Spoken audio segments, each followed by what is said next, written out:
feeling so much better today. Very exhausted with all the things that they had me do, but it was good to see where I was at. I'm slow and exhausted, but it's a process. I've been in bed a lot over the past 13 days now, so I didn't really expect to gain much strength back, but I'm glad that I am able to kind of walk a little bit farther without the walker. I'm extremely slow, so I've never really been slow at anything, so it's irritating. I would like things to go faster, but I know that they can't. I know it's going to take a lot of time to adjust and see where I am to gain that strength back. Knowing what I could do at home before and then kind of seeing where I am right now, like she had me sweep, was like, oh, I don't really sweep at home. We have a vacuum, so, or there was something else that she wanted me to do, and I was like, oh yeah, she wanted me to, oh, I can't even remember, never mind. So, but I was like, I don't do that at home, so I don't think I'll need to do it here. So trying to adjust to what I'm going to be doing at home and what I'm doing here. I saw that they had this little driving thing. It's like at the gas pedal, if you guys have ever seen The Big Bang Theory, where Sheldon learns how to drive from the computer. It's kind of like that thing, and I was like, oh, I want to know if I can do that. And it's, you know, I might not be able to drive for a couple months, couple weeks, who knows. I'm not going to chance it, especially with having the boys and driving around, so I'm not exactly sure what it's going to look like when I go home. I want to be safe, and I know that I'll have to have in-home care, and I really feel bad for the nurse who's going to have to come and do that, because I'm kind of a pain. And I know they'll do in-home physical therapy as well. So I just have to kind of learn how to let other people take over so that I can heal. I love that the Spoonie community has reached out to me, and that people in similar situations. One lady today told me that she lost the ability to walk for a month, and it took her 3 months to get back to where she is now, and it was due to work stress. So I mean, that's a long time, and we don't have, I don't know, I don't want to exhaust people. I don't want to use my friends to do these things. I would rather, you know, kind of something went wrong, with a friend, and I want to be there to be able to help, and it's like, I'd have to have somebody drive me to help them, or, you know, it's like, so I don't like the fact that I'm not able to help is where I need to be.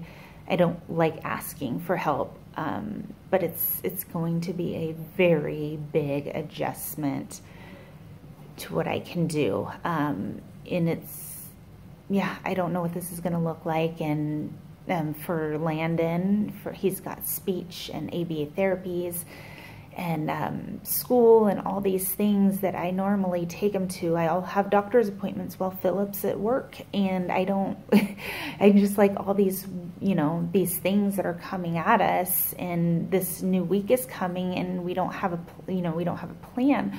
Hopefully I'll be going home on Tuesday, but I don't think they're going to let me drive or anything like that. Not that I would want to in this situation. I can barely walk. But yes, and a big shout out to all of our friends. You guys have been so amazing.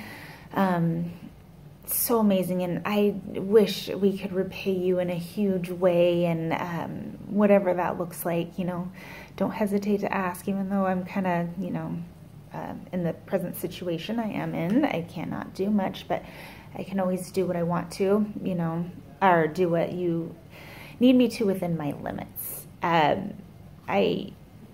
It's scary. Like, it is really scary to not know where I'm going to be, and I'll have to reapply for disability, and hopefully this time I'm sick enough and old enough to get help, because we're going to need it. but I'm also glad that I have the opportunity to work with a skincare company as well that brings me in money that I can do from home. There's events that I can go to. I'm going to be going to one in May, and I'm just so thankful that I have the opportunity to bring in a little bit of money, and maybe even more than disability could, help us out with getting, just being able to, reach out to people on the phone and on the computer. That right there gives me hope that I can still do this sick. Shoot, I was in my hospital bed and I could still do it. Still doing the podcast, reaching out. At Mommy Waggles, she posted a really nice thing about, how I was doing this for her from my hospital bed, and that's what this community is about, is helping each other out. So there are things that I can do, and I'm not going to get into deep depression this time, because I feel like this is my purpose now, is to help share other people's stories and bring more awareness to what these illnesses can do to you. Never did I expect what just happened would ever happen. It was very strange and scary, and even though I've had the tremors since like last July, kind of ignored them and stuff like that, never did I think that I would lose function. Never did I think that writing something would all of a sudden become so difficult that I can't even put the words together to write from my brain to my hand. I'm doing a lot better now. I'm able to write a tiny bit more, but my hands kind of got a mind of their own at this point. And walking, it's just, I feel like I'm walking on a tightrope and I'm about to fall off, and it's like wobbly and I'm dizzy, but at least I am walking now. So that's a big, huge improvement. The speech has gotten a lot better. I don't know if it'll like happen last time with my podcast, when getting into about 15, 18 minutes into it, the slurred speech started coming back and the stutter, and it was really hard to process. And I don't want to stress my body out like that again. I don't want to end up here, for another, when they discharge me, I'll be gone for 16 days. That's a long time. And I'm not even done recovering. So who knows how long that will be. But yeah, I just plan on reducing the stresses and trying to get better, and, continue on with the skincare, consultant thing, continue on with the podcast and sharing people's stories and raising awareness. And hopefully one day soon, something will happen. I mean, like I say, the Spoonie community, we have these children that we're raising to be compassionate, to be understanding, to want to advocate for, themselves, their parents, or whatever. So we have this great generation coming up from us parents who are sick to raise these kids who are going to make a difference. I know that if I were to ever lose my voice and my ability to type or write or anything like that, I know for a fact that my boys would stand up in my place and continue to do what I do. They would, my friends would as well stand in my place and keep raising awareness and showing people that this is real. This is not, something you can fake, or nothing that you would ever want for yourself or even for your worst enemy. I would never wish this on anyone. It is hard and it sucks and I hate it, but it's my life and I have to adjust to it. So all I can do is share, spread awareness, and I know it's going to get annoying, but I don't care. I honestly don't care. You don't want to listen and scroll past. You don't want to, hear what I have to say. Don't like it. Unfriend me, unfollow me. But this is what I have to do to get better treatment. It's, you come in here and people are like, okay, well, you're a little, this is not normal, so all your tests are normal. All of this is normal. All of that is normal. So if everything's normal, then you're making it up. And it's so frustrating.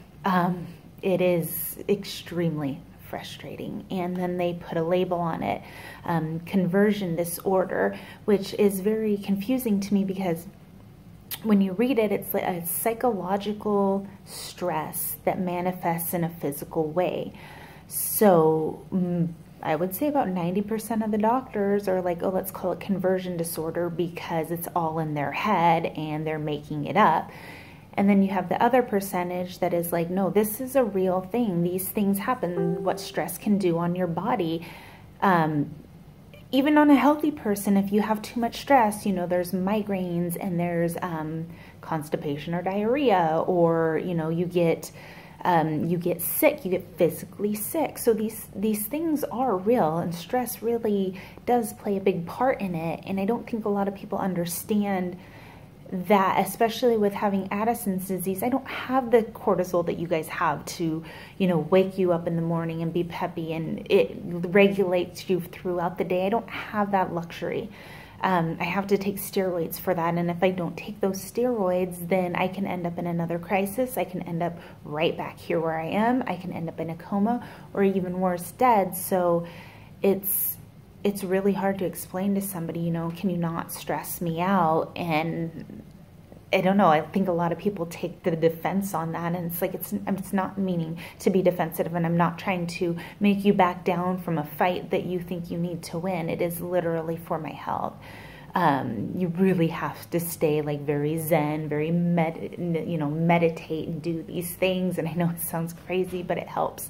It really helps. And I just try to avoid the stressful situations, which we all know in life you can't do that because everything's unpredictable. But I am really trying to work hard here and to better myself, to educate people, to be the voice for people who have these chronic illnesses, because it's not fun. You know, nobody would want to miss out on their kids' games, their mom's weekend at WSU, anything, their sporting events. It stresses me out, and I'm not supposed to be stressed, you know. And then there's like, okay, well, don't get sick. I can't control what people do outside of my house. Going into Target or Costco or anywhere like that, you know, somebody coughs and I am like whoosh down the next aisle, or I give them a dirty look, and it's not like, you know, it's just like, oh, I don't want these germs, but I also can't walk around in a big bubble. I wish I could, and then people would leave me alone, but we can't do that, you know. So there's these things and these stressors that we have, and I swear that you know, somebody doesn't like me or anything, they're gonna try to stress me out to see where I'll end up. Just kidding. I don't have those kind of enemies, but I don't know, I'm looking forward to going home and kind of starting this new journey in where I'm gonna be having to, I guess, humble myself and ask for help, having an in-home caregiver, doing things for me that you know, I have a hard time when I try to let Phil do, you know, some of the things that I should be doing, and it's really hard, very hard. So this is going to be a huge adjustment, and like I said, I'm probably going to annoy you with hundreds of posts and stuff like that, but again, I don't care. Something needs to be done, and I hopefully will be the one who gets it done. So again, thank you everybody who has helped us and has prayed for us and sending good thoughts. We're definitely going to be leaning more on you guys. So you might want to step away now instead of trying to step away later. Bye.